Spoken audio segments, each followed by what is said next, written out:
you go to a restaurant or a bar, it's a similar situation to going to the albergue. Once they know what it is you want, then your life is much easier. And there's quite a narrow range of possibilities at the very beginning. So just getting these things sorted out just makes everything easier. And the first thing you want to do if you go into a bar or restaurant, you want to tell them you want to have something to eat, because otherwise they might think, do they want something to drink? And in a busy bar, it's quite easy if you can march up to the bar in a confident way and say, para comer, which means to eat. I'm here to eat, para comer. And don't forget, we're rolling our R's. Or if you want a drink, you just say, para beber, something to drink. And then they know what it is you want. And if you say para comer, I want something to eat. If they say something in Spanish that sounds quite long, that means sit down or find someone to sit down and we'll come and bring you a menu and everything's going to be okay.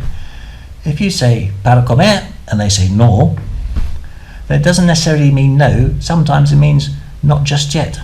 A foreigner goes in, might think, I want to have my dinner at 6 or 7 o'clock in the evening, but a Spanish person would normally only have dinner maybe at 9 o'clock in the evening, although the restaurants tend to start cooking at 8. So if you go in and you say para comer, or you might say an alternative is I menu del peregrino. Is there a pilgrim's menu?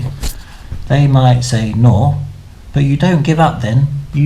What you can say is a qué hora, at what time? So you're there at 6 o'clock.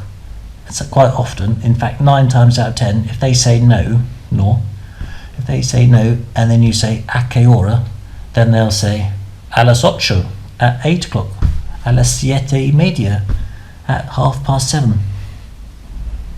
So there's that I word again, is there? Menu del, I think that might be del peregrino actually. I'll correct that later on. So there you are, para comer, no, a qué hora, a las 8, that's normally the answer, 8 o'clock. And then they bring you the menu, and then it's up to you to translate it. You could use the Google Translate, where you hold the phone over the menu and it dynamically changes the words into English. Or you can look up words. You can just take potluck. Quite often, sometimes they have an English version, makes it easier. And then you have your dinner, and then at the end you can say la cuenta, the bill please. And again, it's an easy thing to do in a busy bar or restaurant. You just say, look, when you get their attention, if you can say in a loud, clear voice, la cuenta, it makes everything much easier. Or you can say cuánto es if you want to know how much things are.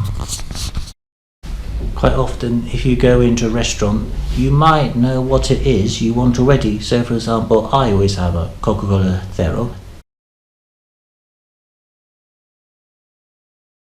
Diet Coke. So when I go in, I might, instead of saying para beber, I might just go and say I Coca-Cola Zero, or I've got in the habit of drinking hot chocolate, which is colacao. So I colacao, and they say sí, and we say una colacao por favor.